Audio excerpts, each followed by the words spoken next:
Bonjour, bonjour, I'm Angel from FrenchLover.org, and today we are going to speak about language goals.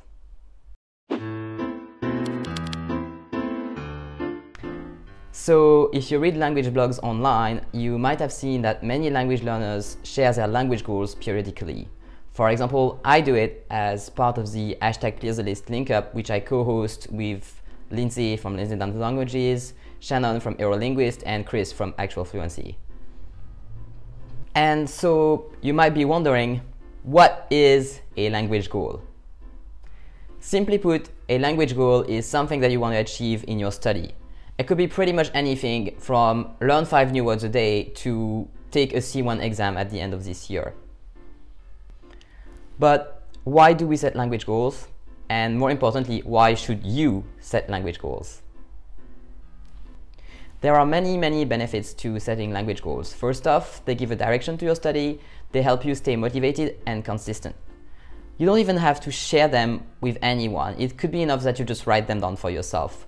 But if you share them with a friend or if you share them on social media, you will have some extra accountability boost and you will be more likely to follow through with your goals. Another advantage of setting language goals and periodically reviewing them is that it helps you track your progress. It gives a direction to your study and it helps you make sure that your study is moving in the right direction. Because you wouldn't want to be studying and achieve results different than the results you desire or even achieve no result at all. That would be a total waste of time.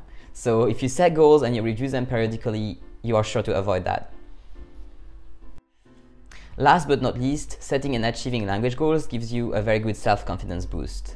You need to make sure that you set goals which are challenging but yet achievable. Once you're in the habit of setting and achieving challenging goals, you will become very confident in your capacity to learn languages in the future. So you might be thinking, Angel, that's nice, but how the heck do I set language goals?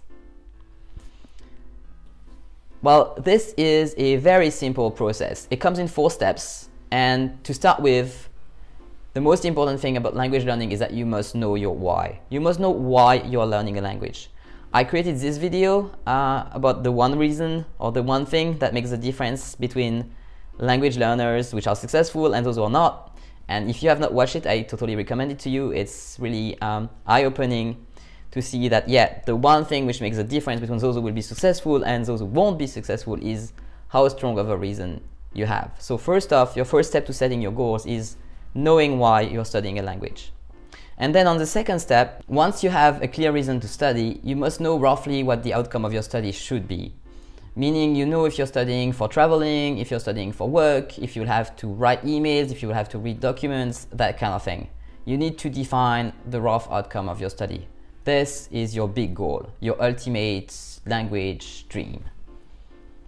And then once you have this ultimate language goal very clearly defined, all you have to do is to scale it down to what you can do this month or this week or even today. Scale it down to very small, achievable, actionable steps that you can take right now.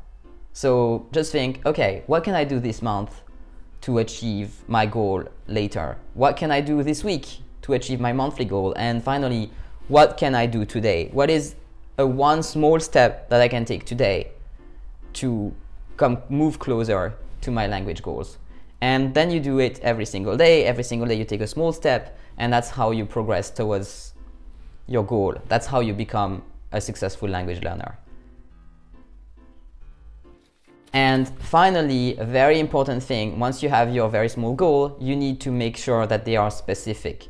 You need to make sure that you will know that you have specific criteria. You need to make sure that you have specific criteria which makes it clear whether your goal is achieved or not. So for example, if your goal is to learn 10 words, well, you know if you have 10 new words or not. You know when you review your flashcards if the words are learned. If your goal is to be able to write an email in French, you know whether you can do it or you can't. This is specific. And one last thing, you need to give it a deadline. It's very important to know when you want to achieve the goal. Otherwise, you might just procrastinate it forever and ever. So a good goal is, for example, at the end of this week, I want to be able to introduce myself in French in a 1-minute video. That's a good goal for this week if you're a beginner. And so that's it. Big goal, scale it down to have smaller achievable goals for a short period of time, make them specific, and give them a deadline. And that's it. You have your goals. Now you can go and start learning. If you would like a more detailed version of this process, I recommend this ebook to you. It is The Smarter Language Goals, Setting Yourself for Success in 4 Easy Steps. There is a link in the description below. That's all for today. I hope you found this helpful. If you did, please click the like button and subscribe for more. Thanks for watching. À très vite.